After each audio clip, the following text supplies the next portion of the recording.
Close your eyes. Imagine with me for just a second. You're laying in a hospital bed. You've just had a major heart attack. You're surrounded by your family and your friends. You wake up. You're scared. You have questions. You want answers. The doctor comes in. You can tell by the look on his face that there's something he doesn't want to tell you. When he finally speaks, he tells you that your heart is failing. You only have 1 week to get a new heart. At times like this, don't you wish that there were organ donors out there that could help save your life? Well, now you're in the other position. You have the power to someday be able to save someone else's life. I'm sure that many of you have been affected by loved ones either needing a replacement organ or somebody that gave a replacement organ. Because of that, you understand the importance of being an organ donor. For those of you that haven't, I hope my speech helps you recognize the significance behind being an organ donor. I'll be talking to y'all about statistics behind being an organ donor, what live organ donors do, and how to register to be an organ donor. By registering, you may just save a life. First, let's talk about some of the statistics.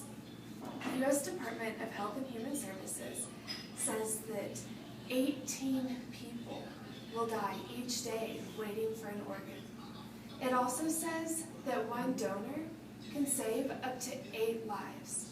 Now, if one donor can save 8 lives, but 18 people are dying each day waiting, that means that we need a lot more people to register. There's a major gap there. The New York Organ Donor Network says that one person can also impact the lives of 50 people by donating tissues or eyes. Now, it may not be a life or death thing, but to that person who's receiving eyes, you're giving them the gift of sight back, and I think that's pretty important. Now that we've gone over some of the statistics, let's talk about what live donors can do. The U.S. Department of Health and Human Services says that you can donate a kidney, a lobe of your liver, a lung, a pancreas, or some of your intestines. You can even donate a heart if you will be receiving a heart in return. Now that we've gone over statistics and what live donors can do, let's talk about the important thing, how you can go register to be an organ donor. There are 2 main ways you can register. The first is when you go to get your driver's license. They have the forms there that you can fill out, and that will put you in the registry to be an organ donor. And when you do that and you receive your license, it will come back and have this little red heart in it that says donor. That way, if something happens, and when people get you, they'll see that and they'll know that you're a donor, and they'll know what to do from there. The second way is through websites. There are several websites you can go to, but the one I found that seems the most step-by-step way to do it is Donate Life Texas.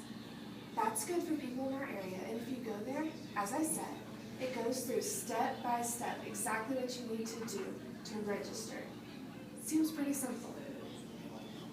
We have covered the statistics behind being an organ donor, what live donors can do, and how to register to be an organ donor. I hope that you now see the importance behind registering.